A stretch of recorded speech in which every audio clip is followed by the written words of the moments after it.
امریکی federal bureau of immigration FBI کی ٹیمیں 21 اکتوبر 2014 کو واشنگٹن کے ایک گھر میں داخل ہوئیں اور پورے گھر کی تفصیلی تلاشی لی گئی۔ اس آپریشن کو ان کی زبان میں سنیک اینڈ پیک یعنی جھانکنا اور ڈھونڈنا کہتے ہیں۔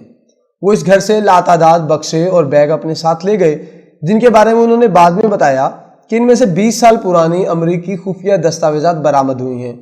یہ گھر امریکی سفارتکار اور پاکستان، افغانستان اور خطے کے دیگر ممالک کے حوالے سے کئی سال تک اہم ترین عہدوں پر فائز رہنے والی شخصیت رابن رافیل کا تھا۔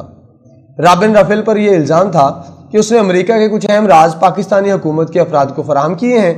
FBI نے بتایا کہ فروری 2013 میں رابن رافیل کی کچھ پاکستانی شخصیات کے ساتھ فون پر گفتگو، ای میلز، یہاں تک کہ اس کے سوشل میڈیا کے اکاؤنٹ اور اسکائپ وغیرہ سے ایسے مواد موصول ہوا تھا جس سے یہ محسوس ہوتا تھا کہ وہ پاکستان کی اہم شخصیات کو امریکہ کی خفیہ معلومات بتا کر ان کے لیے جاسوسی کرنے کی مرتکب ہوئی ہے۔ FBI کے اس چھاپے کے ساتھ ہی رابن رافیل کی سیکیورٹی کلیئرنس ختم کر دی گئی اور اس کے دفتر پر تالا لگا کر اسے جبری رخصت پر بھیج دیا گیا۔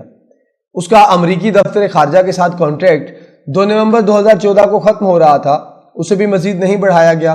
رابن رافیل پورا 1 سال تک FBI کی اس تفتیش کا سامنا کرتی رہی۔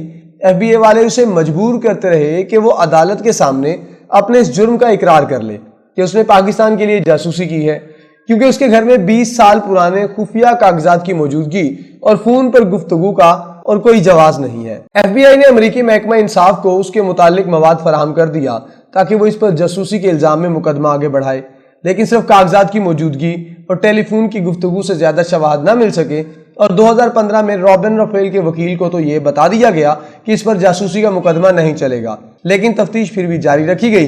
ٹھیک 1 سال کے بعد محکمہ انصاف نے اپنی تفتیش یہ کہہ کر ختم کر دی کہ ہمیں عدالت میں مقدمہ چلانے کے لیے مناسب ثبوت نہیں مل سکے۔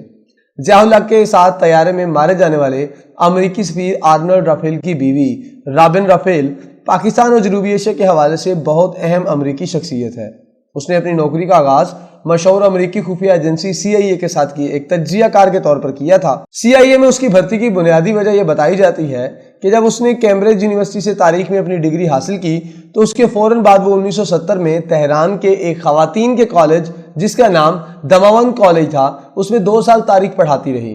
اس کے بعد وہ پاکستان میں موجود USAID کے پروگرام میں ایک ماہر تجزیہ کار کی حیثیت سے نوکری کرنے لگی۔ ایران، پاکستان کے اس اہم تجربے اور پھر CIA میں تعیناتی، یہ تمام سیڑھیاں چڑھتی ہوئی رابن رافیل 1978 میں امریکی وزارت خارجہ میں بحیثیت سفارتکار اپنے کیریئر کا آغاز کیا۔